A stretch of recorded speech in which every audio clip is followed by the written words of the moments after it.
हाय मैत्रिणींनो, स्वागत आहे तुमचं पुन्हा एकदा नवीन व्हिडिओमध्ये। आजच्या व्हिडिओमध्ये आपण बघणार आहोत बोटनेक ब्लाऊज। 30 साईजचा बोटनेक ब्लाऊज खूप सोप्या पद्धतीत मी तुम्हाला समजून सांगितलेला आहे। एकाच व्हिडिओमध्ये एकही स्टेप स्किप न करता डिटेलमध्ये मी पूर्ण एकाच व्हिडिओमध्ये माहिती सांगितली आहे। तर ती एकही स्टेप स्किप न करता पूर्ण व्हिडिओ बघा।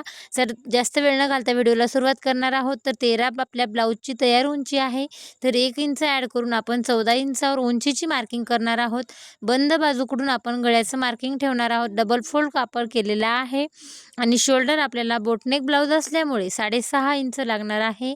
तर 6.5 इंचासाठी शोल्डरवर मार्किंग केली आहे आणि मोंढ्यासाठी मी 6.5 आखून घेणार आहे।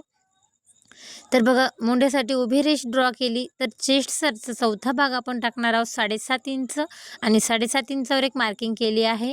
बॅक पार्टची कटिंग आपण करत आहोत, तर बॅक पार्टवरूनच आपण समोरचे पार्ट काढणार आहोत। तर इझिली आपले या पार्टवरून समोरचे पार्ट निघणार आहेत। कंबर बेल्ट आपली 6.5 इंच, 1 इंच टक्स पॉईंट आणि 1.5 इंच फिटिंगसाठी दोन्हीही रेषा आपण मिळवून घेणार आहोत। स्केलच्या साहाय्याने मी रेषा ड्रॉ करून घेतली आहे आणि आर्महोलच्या साईडनं टिप फोल्ड करून आपल्याला पाऊण इंच आलकडच्या साईडने क्रॉसमध्ये थोडी टिप टाकायची आहे आणि मोंढ्याला आकार स्केचच्या साहाय्याने गोलाकार देऊन घ्यायचा आहे। 1 इंचाचं तिरपं मार्किंग करायचं आहे आणि गोलाकार देऊन घ्यायचा आहे व्हिडिओमध्ये दाखवल्याप्रमाणे। तर बघा, खूप सोप्या पद्धतीत तुम्हाला समजेल असे एक एक स्टेप मी सांगण्याचा प्रयत्न केला आहे। तर तुम्हाला कुठे समजला नसेल तर मला कमेंटमध्ये तुम्ही विचारू शकता आणि व्हिडिओ जर यूजफुल वाटत असेल तर सबस्क्राईब करायला विसरू नका। शोल्डर आपला 4 इंच गळ्याची मार्किंग ठेवून उरलेला शोल्डर ठेवायचा आहे। उंचीसुद्धा आपल्याला 4 इंचच ठेवायची आहे, म्हणजेच आपल्याला बोटनेकचा जो आकार आहे तो आपल्याला या 4 इंचाच्या चौकोनमध्येच द्यायचा आहे।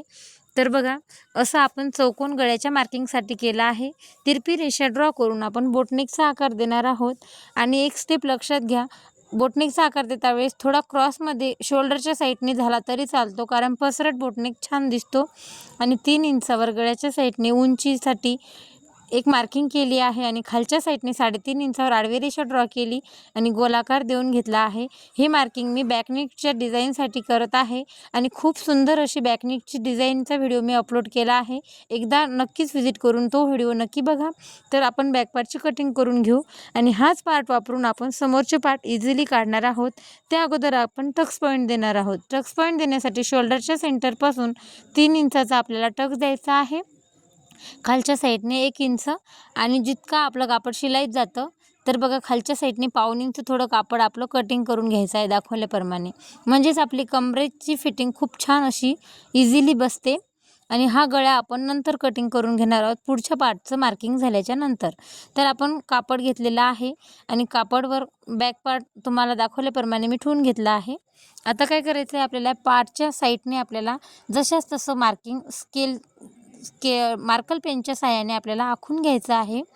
तर बघा, मी दाखवल्याप्रमाणे असं मार्किंग करून घेत आहे, पण पार्टच्या खाली बघा पेपर पॅटर्नवर आपण बॅक पार्टपेक्षा 1 इंच मी खालच्या साईडने वाढून घेतलेलं आहे। आता आपण गळ्याची कटिंग करून घेणार आहोत। अशा पद्धतीने मी गळ्याचं कटिंग करून घेतलं आहे। गळ्याचं कटिंग केल्यावर आपल्याला शोल्डर आर्महोलच्या साईडने पाऊण इंच डाऊन करायचं आहे।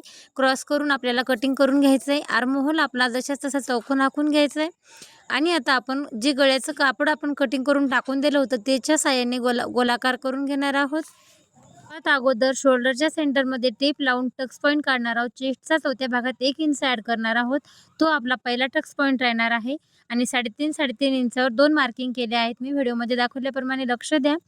अगोदर आपण आणि एक 4 इंचावर मार्किंग करून आर्महोलच्या साईडने 1 इंचावर मार्किंग करून आपण शेप देऊन घेणार आहोत। व्यवस्थित परफेक्ट असाच पद्धतीने मार्किंग करायची आहे आणि आता आपण टक्स पॉईंट देणार आहोत। तर लक्ष द्या, 2 इंचाचा टक्स पॉईंट, उंचीसुद्धा 2 इंच आणि प्रिन्सेस आकार द्यायचा आहे परफेक्टली अशा पद्धतीने आणि 2 इंच टक्स पॉईंट समोर वाढून घ्यायचा आहे। आर्महोलमध्ये सुद्धा आपला 1 इंच कटिंगमध्ये जाणार आहे, तर त्यासाठी आपण 1 इंच पुढच्या साईडने वाढून घेणार आहोत। आर्महोलमध्ये सुद्धा आपण 1 इंच वाढवणार आहोत, कटिंगमध्ये जाणार आहे म्हणून, आणि दोन्ही रेषा जोडून घेणार आहोत। अशा पद्धतीने आपली प्रिन्सेस आकाराची बोटनेक कटिंग झालेली आहे। तर परफेक्ट ब्लाऊजची फिटिंग बसते, खूप सुंदर ब्लाऊजची फिटिंग बसते। तुम्ही एकदा नक्की ट्राय करा आणि कटिंग करता वेळेस आर्महोलच्या साईडने पाऊण इंच क्रॉसमध्ये डाऊन करायचा आहे शोल्डर। कटिंग करता वेळेस लक्ष द्या आणि साईडचा कापड आपल्याला कटिंग करायचा आहे. कटिंग करता वेळेस लक्ष द्यायचं आहे कोणते पार्ट कटिंग होणार आहेत आणि अस्तरवर टाकून कटिंग आता करून घ्यायची आहे. बॅक पार्ट आपण अस्तरचा कटिंग केलेला आहे. आता हे मार्किंग आपल्याला जशास तसं कटिंग करायचं आहे. पेपरवर कटिंग का ते कारण आपल्याला कापड कमी लागतं आणि डायरेक्ट कापडवर कटिंग केल्यास कापड जास्त लागतं. याच्यासाठीच आपण समोरच्या पार्टची कटिंग पेपरवर केली आहे. अशा पद्धतीने आपला बोटनेक ब्लाऊज कटिंग झालेला आहे. तर स्टिचिंगचा व्हिडिओसुद्धा आपला लवकरच अपलोड होणार आहे. तर असं कमी कापडमध्ये सुद्धा आपण बोटनेक ब्लाऊजची कटिंग करू शकतो. अशा पद्धतीने खूप सोप्या पद्धतीत तुम्हाला बोटनेक ब्लाऊज मी परफेक्टली कटिंग करून सांगितलेला आहे. तर हेच पार्ट वापरून आपण अस्तर ब्लाऊजवर टाकून घेणार आहोत आणि पूर्ण पार्टची कटिंग करून घेणार आहोत. तर बघा बॅक पार्टची खूप सुंदर अशी डिझाईनचा सुद्धा व्हिडिओ मी अपलोड केला आहे, तुम्ही नक्की बघा. आणि अस्तर टाकून आपलं पूर्ण ब्लाऊज कटिंग झालेला आहे. तर तुम्हाला व्हिडिओ कसा वाटला कमेंटमध्ये नक्की सांगा.